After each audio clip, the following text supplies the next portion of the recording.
Hello everyone, সকলে কেমন আছো বন্ধুরা? ভালো আছো তো? প্রচণ্ড ঠান্ডা, আমার তো প্রচণ্ড ঠান্ডা লাগছে বন্ধুরা। শীতে কথাও বলতে পারছি না ভালো করে, এত ঠান্ডা। কি বলবো, রোদ্দুর কোনো দেখা নেই। তো দেখছো এখানে আমি বেগুন দিয়ে এই যে মাছের ডিম ভাজি করেছি। এই যে কার্পো মাছ এনেছে, কার্পো মাছের ভাজি, আর কার্পো মাছের এই ডিম ছিল, ডিম দিয়ে বেগুন দিয়ে ভাজি করেছি। দুপুরে রান্নাবান্না চলছে বন্ধুরা, এখানে বসিয়ে দিলাম। পাবদা মাছ ভাজাভাজি চলছে, দেখলে পাবদা মাছ আরও কিছুটা রয়েছে। তো সবগুলি ভাজি করে হালকা করে ভেজে নেব, তারপরে ঝোলটা রান্না করব।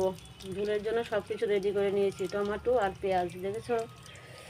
তো নামানোর সময় তো ধনিয়া পাতা দেব, সেটা আর কি বলবো। শীতের দিনে ধনিয়া পাতা সব কিছুর মধ্যেই ভালো লাগে, তাই না?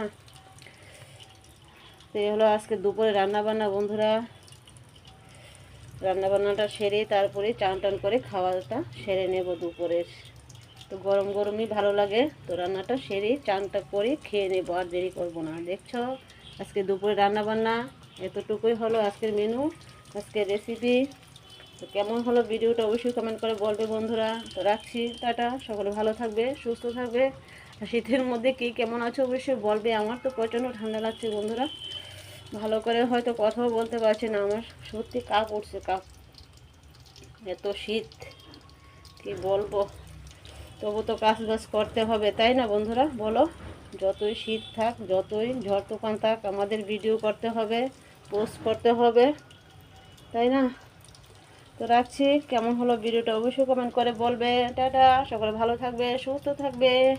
দেখা হবে নেক্সট কোনো ভিডিওতে। দেখলে বন্ধুরা সকলেই আজকের রেসিপি, আজকের মেনু। তো রাখছি, টাটা।